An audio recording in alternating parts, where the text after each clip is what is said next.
In this video, we are going to go over one of the most widely held opinions within the zombies community and why you're wrong about it.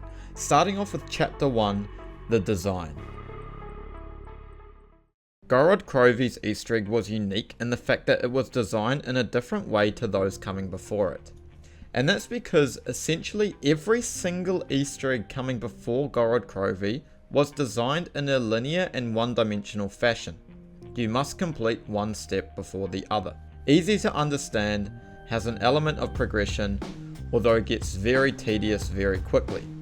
And Gorod Krovi was the first to divert from that. The process of the Easter egg starts off the same as before, until you reach the trophy step. As this is where things get different. Instead of continuing on linearly, it blows out to the side, as you have got to complete 5 mini challenges in a random order to progress, which brings its own set of unique features.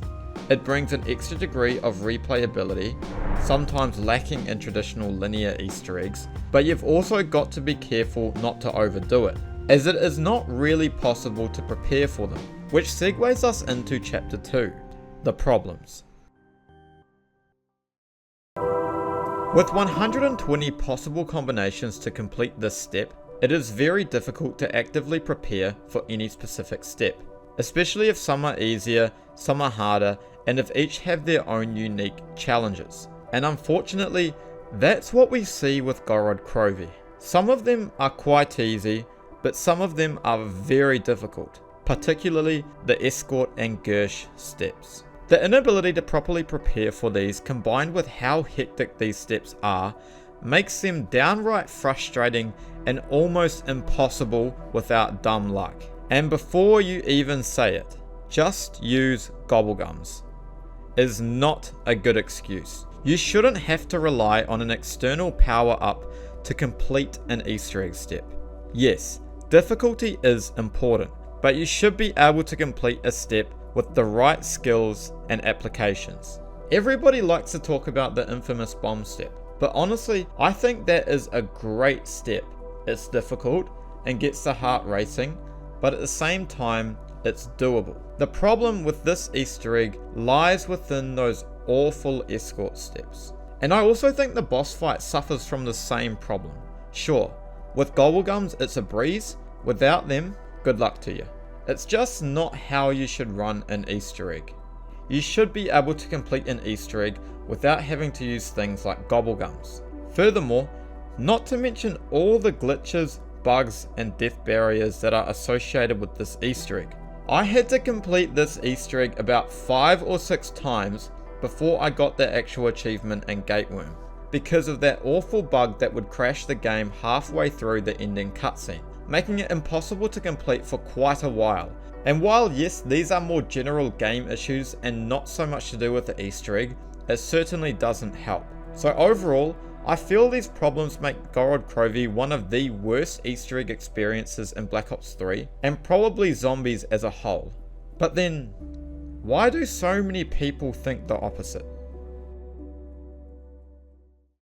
When you look at all the Easter egg rankings and tier lists made by other YouTubers, Gorod Krovi almost always finds itself in the top rankings, and constantly receives high levels of praise.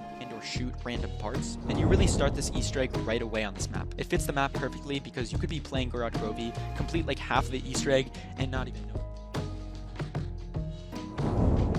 I agree. It's the perfect mix of those like logic puzzles and gameplay challenges. It's not annoying because you can do the the tube thing reliably.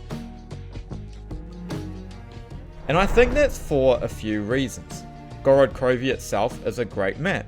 It's an awesome concept with some cool weapons, and it has a sense of nostalgia about it with its World at War / Black Ops 1 style of simplicity.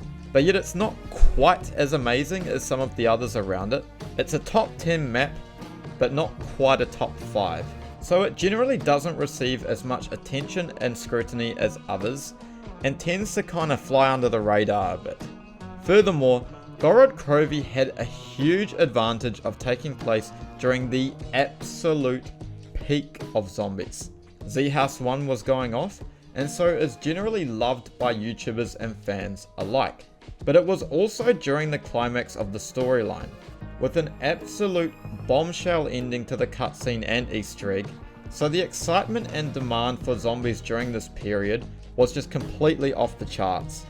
And right in the center of it all was Gorod Krovi. I think this is the perfect example of just how powerful external factors can be in influencing opinions about particular maps and Easter eggs, which I will be diving into more in a future part 2 video to this one. But these incredibly strong external factors have led Gorod Krovi to be regarded as a great Easter egg, whereas in reality it is one containing some serious issues. So, how could these issues be fixed? Well, believe it or not, I think Blood of the Dead fixed one of these issues quite well, as Blood of the Dead's Easter egg is essentially a blueprint carbon copy of Gorod Krovi's Easter egg, with 5 mini random challenges to complete in a random order. Except when the game assigns you your next challenge, it doesn't throw you into it straight away. Instead, you are shown what challenge is next, and you can then begin when you are ready, allowing you time to prepare accordingly. It's just a shame this Easter egg had its own set of drawbacks. But I think that would have been a good start for Gorod Krovi. The escort steps need to be toned down massively in terms of just how hectic the zombies are during these steps, and the same goes for the boss fight and how powerful Nikolai is. I also think replacing one or both of those escort steps with a step similar to the bop step would be great as well. It kinda sucks we haven't seen more Easter eggs done in this fashion, because I really do think this is a great concept for an Easter egg. It just needs to be done correctly. The challenges should possess some difficulty, after all that's what makes Easter eggs fun in the first place, but not so difficult that you need gobblegums or some external power to dumb it down enough to be completed. As always, these videos are purely opinions unless stated otherwise, so take it easy in the comments. But otherwise, I'll see you next time.